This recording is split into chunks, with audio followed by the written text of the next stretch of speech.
bichonnerie, j'espère que vous allez bien. On se retrouve aujourd'hui pour un nouveau Flashback Friday.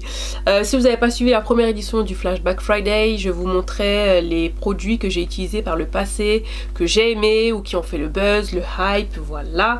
Et du coup j'ai décidé de les ressortir parce que il faut réutiliser ces produits quoi. C'est pas fait seulement pour rester dans son tiroir. Et du coup ça me permet de redécouvrir des produits au final et de les réutiliser. Ou alors de m'en séparer puisque justement j'aimais moins, voilà, c'est plus trop ça me correspond plus actuellement parce que oui on évolue tous hein, donc voilà, ça peut ne plus nous correspondre tout simplement. Donc voilà, si vous voulez voir la première édition du Flashback Friday, je vous la mets juste là. Et puis si vous voulez voir comment j'ai réalisé ce make-up et surtout quels produits j'ai utilisé, et c'est parti. Alors on commence ce Flashback Friday avec le teint et on va parler du fond de teint de chez Tarte, le Humperade Hybrid Gel Foundation, le fond de teint gel hybride qui se présente comme ceci. Donc c'est un fond de teint qui est discontinu maintenant, il n'est plus vendu. Je pense même que peu de personnes doivent connaître ce fond de teint.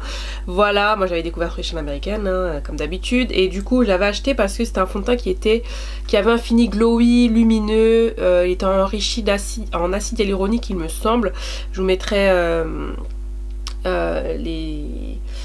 les propriétés du fond de teint soit à l'écran soit en barre d'infos parce que je ne m'en rappelle plus très bien, mais je sais que c'était pour le côté glowy, lumineux et les bonnes choses qu'il y avait dedans. Donc voilà, et comme d'habitude chez Tarte j'ai dû acheter deux teintes, la teinte Deep Sun et la teinte Tan Sand. Donc voilà, donc vous voyez c'est un fond de teint que j'aimais beaucoup parce qu'il était, regarde-moi ça, hyper lumineux, hyper glowy, donnait un teint frais. Donc c'est pas le fond de teint qui était couvrant, c'était vraiment moyenne couvrance, mais le glow quoi, tu vois, c'est le glow à l'état pur. Donc voilà, c'est dommage. Après le petit hic, je me souviens aussi, c'est qu'il transférait pas mal, donc il faut bien le poudrer et éviter de toucher son visage hein. Voilà, c'est pas le fond de teint le plus pratique déjà de par son emballage, le plus couvrant, le plus qui transfère, mais je l'aimais bien quand même, je sais pas, voilà, il a pas que des défauts, donc voilà, c'est bon, je comprends bien hein, c'est pas un fond de teint qui a beaucoup marché, mais voilà. Anti-cerne, bon on continue avec le Naked Skin hein, tant qu'à faire on va le finir hein, puisqu'il en reste plus beaucoup.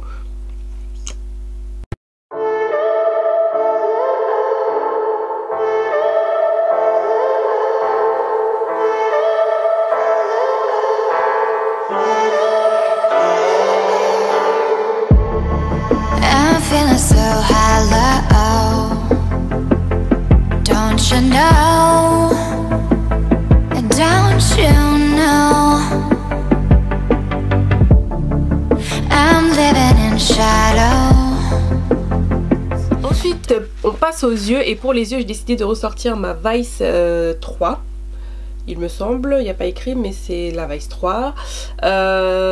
Donc cette palette se présentait comme ceci. Si vous êtes ami des palettes Urban Decay, il y avait la Vice 1, la Vice 2, la Vice 3, la Vice 4 et la Reloaded il me semble. Bref, donc j'avais acheté cette palette-ci qui est pourtant pas les palettes que je préférais le plus, mais il y avait des belles couleurs, ces petits verts là comme ça, ce petit kaki, enfin voilà, je trouvais ça original, j'avais pas de palette comme ça à l'époque.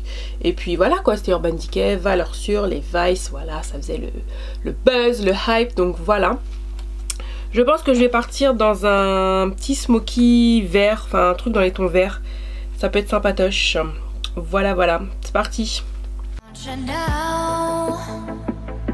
Don't you know I fell for fools gold, I fell for fools gold. What did I know?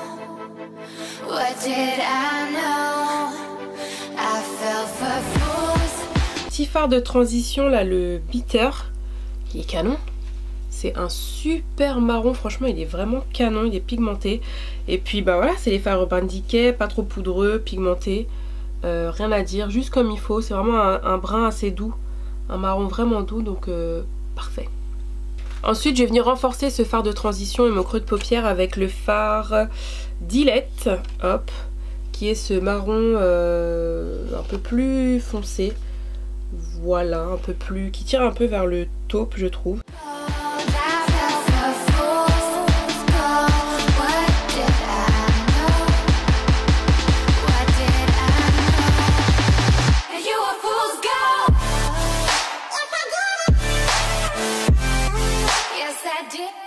Ensuite je vais utiliser ces deux vers-ci, donc le fard Grey Shopper et le fard C-Note. Donc ces deux fards là, voilà.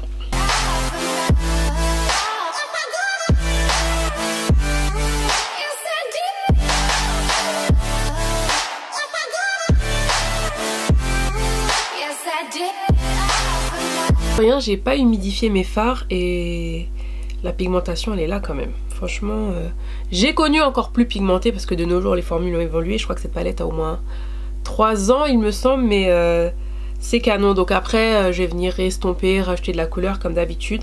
Et en coin externe je vais rajouter la couleur Dread Beat, I don't know, cette couleur-ci là. Voilà, un peu pailleté, noir comme ça, je pense que ça fera hyper joli.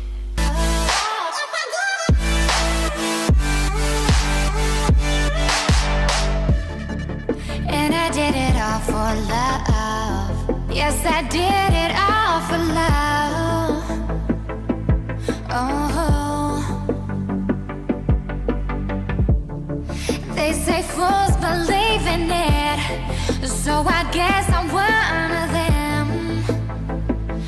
Don't you know? I fell for fools gold. I fell for fools gold. What did I know? Du coup, je ne sais plus, ma caméra a coupé, je ne sais pas si ça a filmé la partie où je vous disais que j'appliquais en ras de cils cette couleur-ci, la couleur 1985. Hop, voilà. Je vais venir mettre du bronzer, le bronzer de chez Colourpop, et après on passe au blush et à l'highlighter. Ok, on continue dans ce Flashback Friday et j'ai ressorti ma palette de chez Urban Decay encore, c'était pas, j'ai même pas fait attention. J'ai juste pris la palette Gwen Stefani, je me suis dit mais ça fait longtemps. Donc la palette Urban Decay et Gwen Stefani, je sais pas si vous vous en souvenez, elle se présentait comme ceci. Donc pareil, ben, c'était une édition limitée. Et ma foi elle était jolie quand même, hein. Franchement il y avait des jolies couleurs. Pour le blush par contre, je sais même plus pourquoi j'avais acheté ça. Ah oui, je crois que le blush... Ouais, ce blush là, la couleur Easy. Hop, juste ici, qui était super jolie, une sorte de rosé avec des petits reflets dorés. Alors c'est une palette que je trouvais jolie, je m'en souviens, mais on est d'accord que toutes les couleurs ne vont pas forcément à une carnation comme la mienne. C'était pigmenté quand même, hein. Ah oui. Ouais, jolie cette petite couleur. Donc un peu plus doré, un peu plus rosé quand même que l'orgasme de chez Nars. Pas mal du tout. Pas mal du tout. Aussi pour l'highlighter, je vais mélanger la couleur aussi dans la couleur Angel et la couleur aussi. Donc cette couleur-ci et cette couleur-là. C'est là quand même, hein. Ouh. Il est canon ce petit highlighter là quand même. Waouh. Maman. J'en ai peut-être mis trop. Je me suis baignée là-dedans. Purée, elle est jolie. Oh là là. Mais je crois que j'ai un petit peu... J'ai dosé. J'ai beaucoup dosé là. Maman. On me voit à 10 km les gars. Donc en fait c'était une palette qui était jolie en soi, mais c'était pas la palette la plus adaptée pour les peaux noires. Ça c'était 3 highlighters, voilà, joli. Là vous aviez 2 blushs et là un bronzer qui concrètement ne m'a jamais servi. Mais voilà, c'était la petite palette collector du moment. Ce blush, le blush est canon par contre, le blush est super joli, il n'y a rien à dire. Donc ouais, ça fait du bien de réutiliser ces petites palettes là. Top top. Donc ensuite pour les lèvres j'ai décidé de ressortir la collection de Colourpop et It's My Ray Ray vous vous souvenez, ça fait un petit moment déjà, It's My Ray Ray avait sorti une collection avec Colourpop, oui, un ultra matte lip, un crayon, il y avait autre chose, je ne m'en rappelle plus. Et voilà, donc vous savez que j'aime pas trop les ultra matte lip de chez Colourpop, mais bon j'aimais beaucoup cette couleur, donc je vais me blinder de baume à lèvres en dessous, et puis voilà. Donc les crayons de chez Colourpop sont bien, mais franchement moi je sais pas si vous avez eu ce problème là, la mine à chaque fois elle sortait. Donc voilà, mais j'ai eu ce problème là aussi avec les crayons de Kylie hein. Donc je pense que tous les crayons crémeux comme ça, je sais pas, mais la qualité est ouf, elle est super bien. Mais alors la mine sort tout le temps, donc bon, peut-être qu'il faut les stocker plus comme ça et pas la tête en bas. I don't know. Donc j'ai appliqué le crayon, mais je suis pas sûre que si ça sert à quelque chose. Parce que parfois le crayon est un peu plus clair alors que ça devrait être le contraire. Et je prends le Ultra Matte Lip en teinte Razor. Yes. Non, Stingray. Non, le crayon c'est Razor. C'est ça. Je crois qu'il y en avait un autre. Je sais plus si j'avais acheté les deux ou pas. Mais je me souviens de celui-ci. Bon, je vais me coiffer et je reviens pour vous faire le petit bilan. Voilà, le make-up est terminé. Donc dans l'ensemble, les fonds de teint, c'est vrai que je les aimais bien en mode glowy, tout ça. Mais c'est pas le meilleur fond de teint. C'est pas le fond de teint qui a le meilleur rendu sur ma peau. À moi, parce que je trouve quand même que ça amplifie un petit peu la texture de ma peau.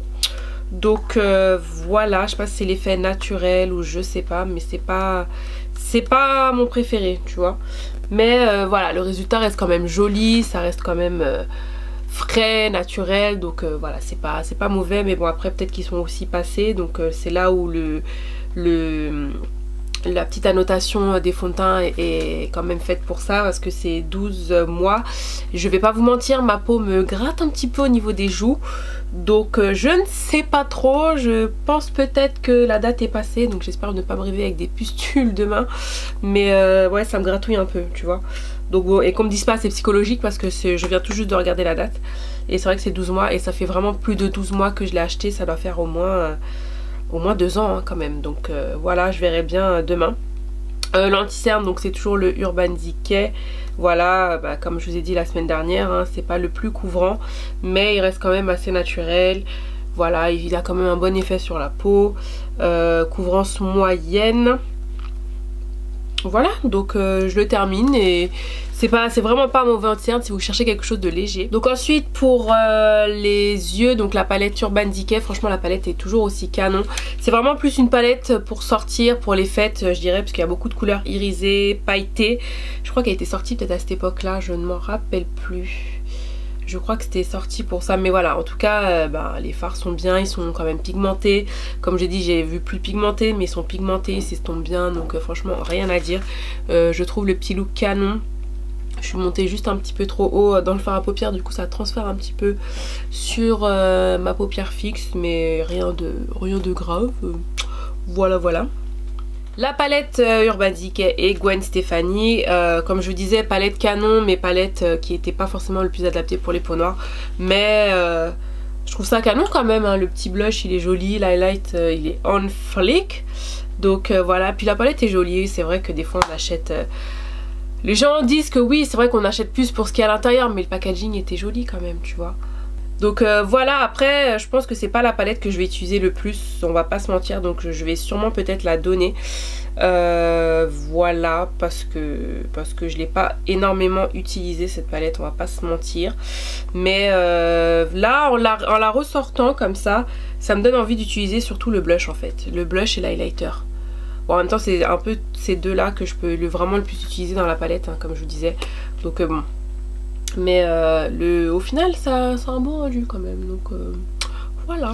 Et ensuite pour les lèvres, je sais pas pourquoi j'ai fait ça et j'ai été mettre un crayon en dessous du rouge à lèvres qui est déjà archi mat. Je sais pas pourquoi j'ai été faire ça, parce que là en fait je sens le rouge à lèvres sur mes lèvres, je déteste ça. Ça colle un petit peu. C'est pas le rouge à lèvres le plus confortable et ça fait déjà des stries. Donc voilà, c'est ce que je vous disais, Colourpop, c'est ça en fait. Les couleurs sont pigmentées et tout, mais c'est pas le rouge à lèvres le plus confortable de la terre quoi. Mais la couleur, qu'est-ce qu'elle est canon, ce mauve là, oh, magnifique, magnifique. Donc je pense qu'à long terme, à court terme plutôt, je pense que je vais donner mes rouges à lèvres Colourpop que j'ai pas beaucoup utilisé, parce que tout simplement c'est pas ma gamme préférée. Les satins, j'adore les gloss, j'adore les satins et gloss, c'est tout ce qui sont sortis d'ailleurs. Non, il y a les blots, mais bon bref. Satin et gloss c'est top, mais les ultra mat, voilà, de toute façon je vais refaire le test, je vous ferai une petite update, voir comment ça a tenu, parce que il me semble quand même qu'ils tiennent assez bien, mais voilà, c'est pas les plus confortables. Voilà, je sais pas si vous allez voir de près, je vous ferai un zoom. C'est pas joli en fait, si moins joli, mais la couleur est canon, voilà. Voilà, j'espère que cette deuxième édition du Flashback Friday vous a plu. N'hésitez pas à me dire en commentaire si vous aussi vous avez ces produits, si vous les aviez, si vous les utilisez souvent, pas souvent, on discute, vous connaissez déjà. Et puis en attendant une prochaine vidéo, mes bichons, prenez soin de vous, profitez de la vie, YOLO, Wakonet, je vous embrasse et je vous dis à bientôt. Bye.